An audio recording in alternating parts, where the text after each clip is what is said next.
West Virginia on the verge of an electric makeover. The state, known for its coal mining industry, now in a partnership with a Canadian EV maker called GreenPower Motor Company to manufacture zero-emission school buses. The Beast, as the vehicle is known, will bring over 200 jobs to the state and will begin rolling off the manufacturing line by the middle of the year. GreenPower Motor Company CEO Fraser Atkinson joins me now. Fraser, why West Virginia? Well, we did a pretty exhaustive search across the country for different facilities, and we ultimately determined that we needed the right facility that was ready for production almost immediately, and a partnership with the locale and the local state. So we found that in West Virginia, and we're really excited about building out a facility and building electric school buses in West Virginia. Did they give you incentives to, attract you to their state? And have you spoken to any other states? Well, we probably spoke to over 10 to 12 different states and visited a number of production facilities from the East Coast to the West Coast. We are based just outside of Los Angeles and currently have manufacturing in San Joaquin Valley. But our focus within the school bus sector is we felt we needed a dedicated facility, and so we looked for factory-ready facilities, and we found one in West Virginia, and the folks in West Virginia were able to help us facilitate a transaction where we could get in and utilize our funding for production as opposed to a real estate build-out. And so they're helping us both on the facility as well as building out product. A California company goes to West Virginia is what I'm hearing, and we're hearing similar stories these days. I want to talk to you about the bipartisan infrastructure deal. That allotted $5 billion for the electrification of school buses, correct?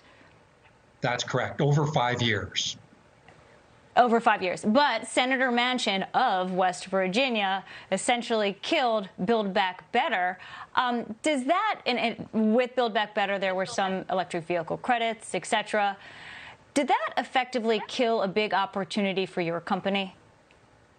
Well, we're finding that both at the state and the federal level that there's numerous incentives and mandates coming in. For example, in California, they recently announced a set-aside fund for 1,000 all-electric school buses over the next 3 years. And in the case of New York, the governor of the state announced a plan to go fully electric with their school bus fleet by 2035. So there's more than enough business to really go after within the marketplace. And while the Build Back Better might have presented additional opportunities, I think as an industry we have more than enough to deal with in terms of the near term, what's in front of us. So how does this work? I mean, how do you make sure that the charging and the infrastructure around charging is available? And what do you say to parents who might say, oh, I have some range anxiety here. I believe this school bus only gets 140 miles per charge, which is on the low side, if that's correct. Well, it's on the low side if you drive a car and you need to drive it at highway speed, 2 hours each way to work, then you would probably have some range anxiety on these kind of vehicles.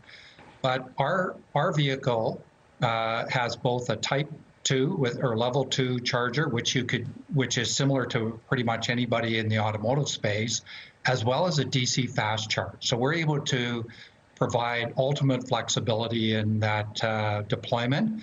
As far as the parents go, what we're seeing is that of all the vehicles that we manufacture and sell, this is the one sector that provides a solution for a health issue. And specifically, kids that are in the kindergarten to grade 6 level are subject to significant exposure to and potentially lung cancer and asthma and respiratory illnesses from the various emissions from diesel-emitting school buses. So parents are delighted to see an all-electric school bus replacing a diesel emission school bus that has these issues. And what other products are you working on?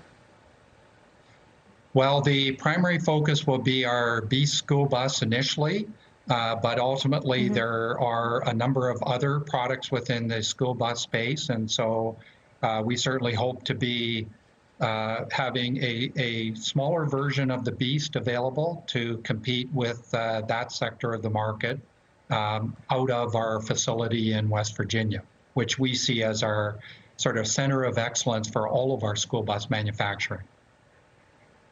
All right. Best of luck to you, and you can get this. When is first delivery expected, Fraser?